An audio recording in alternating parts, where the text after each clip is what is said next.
Marc Bidan, bonjour. Bonjour. Vous êtes professeur en management des technologies de l'information et vous êtes en poste à l'École polytechnique de l'Université de Nantes. Alors nous allons parler de blockchain. Qu'est-ce que c'est que la blockchain ou chaîne de blocs en français? En quoi est-ce novateur? Eh bien, c'est effectivement novateur. C'est une technologie informatique de stockage et de transmission d'informations. Mais ce stockage et cette transmission est transparente, sécurisée et surtout elle est distribuée. C'est-à-dire qu'elle peut se passer sur le papier d'un tiers de confiance.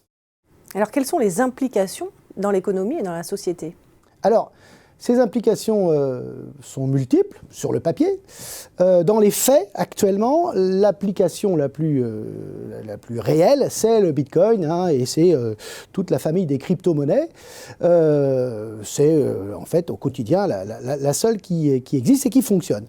À terme, il peut y avoir, grâce justement à l'absence de tiers de confiance, il peut y avoir des impacts majeurs, profonds, sur tout ce qui nécessite une preuve. Les droits d'auteur, le droit de vote, le droit de la propriété, mais aussi évidemment la monnaie. Voilà. L'idée étant que la blockchain permet soit de garantir un transfert, soit de garantir une transaction, soit de garantir un contrat, un smart contract.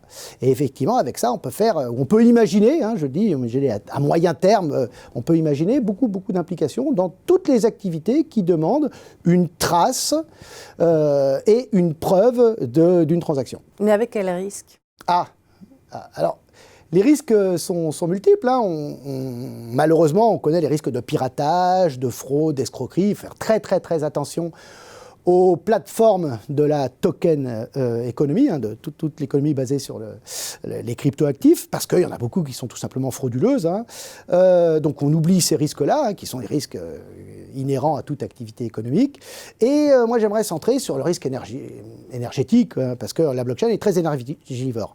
Celle qui est énergivore, c'est la blockchain du Bitcoin, c'est-à-dire celle qui est basée sur la Proof of Work, qui demande beaucoup de travail des ordinateurs, alors qu'il y a une autre blockchain, celle de l'Ethereum et d'autres crypto-monnaies, qui est basée sur la Proof of Stake, juste la preuve de l'enjeu ou de la possession, et qui est un tout petit peu moins énergivore. Donc c'est un peu la métaphore de la voile. La technologie, c'est la voile, c'est la propulsion par le vent, et il y a effectivement des spies, des génois, des trinquettes, des phoques, en fonction de ce que vous allez prendre comme preuve pour valider le bloc. Le bloc qui va constituer la chaîne des blocs et donc la garantie de la transaction de A vers B. Et alors, en filant la métaphore de la voile, qu'est-ce que ça donne? Alors, par exemple, le spinnaker, la voile d'avant qui demande beaucoup de vent, mais un vent portant, et donc une vraie puissance, et bien cette puissance, ce serait l'énergie, et elle serait donc adaptée à une blockchain type Proof of Work. Voilà, très puissant, très massive, mais très demandeuse en vent.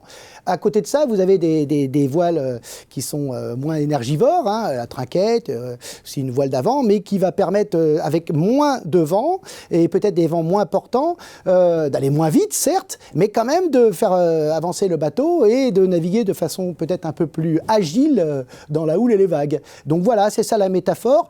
Il ne faut pas parler de chaîne de blocs, il faut parler des chaînes de blocs, puisque derrière, il y a des technologies, et ces technologies-là renvoient à la consommation énergétique et à la complexité des algorithmes qu'on demande aux mineurs ou aux forgeurs, c'est-à-dire aux navigateurs ou à leurs skippers, d'effectuer pour valider la transaction. Merci Marc Bidan. De rien.